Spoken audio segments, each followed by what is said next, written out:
वंदे पुरुषोत्तम। युग पुरुषोत्तम होते हैं सर्व समस्या के समाधानकारी। जीवन की सारी समस्याओं के मूल में जो कारण छिपा रहता है उसका समाधान वे और सिर्फ वे ही बता पाते हैं, जिस कारण उनको कारण पुरुष भी कहा जाता है। बातचीत के क्रम में शशि ठाकुर ने कहा, मनुष्य को बचने बढ़ने का प्रयोजन जब तक है तब तक आदर्श का प्रयोजन भी स्वतः सिद्ध है। इस बात पर किसी भक्त ने जानना चाहा कि बचना बढ़ना तो किसी भी तरह से हो सकता है। मान लें मैंने एक इंडस्ट्री अच्छी तरह से की, इसमें आइडियल आदर्श का क्या प्रयोजन है? शशि ठाकुर ने कहा, मनुष्य का मन है बंडल ऑफ कॉम्प्लेक्सेज, प्रवृत्ति की पोटली। कॉम्प्लेक्स प्रवृत्ति जब तक हम पर रूल करेगी तब तक कोई ठीक नहीं है कि कब हम क्या कर बैठेंगे। कारण कॉम्प्लेक्स प्रवृत्ति के पार जाना होगा ताकि वे हमारे चालक न बनकर हम उनके चालक बन सकें।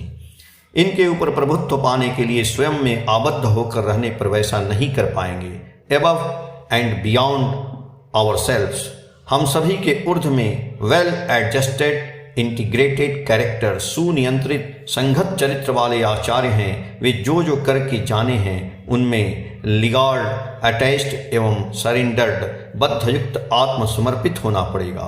उनको परिपूर्ण करना होगा समस्त प्रवृत्तियों के द्वारा, तभी वे सभी मीनिंगफुल, एडजस्टेड एवं इंटीग्रेटेड, सार्थक रूप से नियंत्रित एवं संगत होंगी। बीइंग सत्ता का ही कॉम्प्लेक्स है। बीइंग सत्ता नहीं टिकने पर कॉम्प्लेक्स प्रवृत्ति भी नहीं टिकता है, मगर all the cost of being सत्ता के विनिमय में कॉम्प्लेक्स प्रवृत्ति अपना उपभोग खोजता है और हम भी उसी ताल पर मत्त हो जाते हैं। समझ नहीं पाते हम क्या कर रहे हैं। रुपया उपार्जन का उदाहरण ही लो। रुपये का उपार्जन तो बचने के लिए है, मगर बहुत सारे लोग रुपये के उपार्जन में ऐसे दिशाहीन हो जाते हैं कि सत्य असत्य का ज्ञान नहीं रहता है, और ऐसे चलन के फलस्वरूप शायद बीइंग सत्ता ही सैक्रिफाइस्ड, बलि हो जाती है। किसी भी एक कॉम्प्लेक्स का ऑब्सेशन अभिभूत रहने पर मनुष्य अनबैलेंस्ड, साम्यहीन होगा ही। मात्रा ठीक नहीं रख पाता है। ऐसी अवस्था में युक्त आहार विहार या प्रतिष्ठा संभव नहीं होगी। इसलिए बचने बढ़ने का मतलब जो होता है वह नहीं हो पाता है।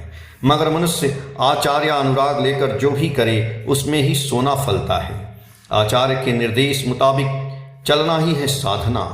3 चीज़ों की जरूरत है, यजन स्वयं करना, याजन दूसरे को प्रबुद्ध व प्रवृत्त करना, और इष्टवृत्ति अर्थात वास्तव में इष्ट का भरण। इससे जीवन की बहुमुखी चिंता व कर्म के बीच एक कन्वेरिंग कोऑर्डिनेशन, एक मुखी समन्वय होता है, और इसे ही कहते हैं आध्यात्मिक अनुशीलन, अर्थात जिस अनुशीलन का अवलंबन करके हमारी जीवन चलना सुठाम व सुनियंत्रित हो जाती है।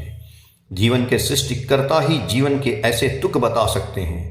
हम लोग आध्यात्मिक चलन की एक मन गढ़ंत धारणा बना लेते हैं। परम दयाल ने स्पष्ट भाषा में कहा है, जो भाव व कर्म व्यक्ति को कारणमुखी बना देता है, सही अर्थ में उसे ही कहते हैं आध्यात्मिकता। जय गुरु। 7 फरवरी 2013, पेज संख्या 8 से। जय गुरु।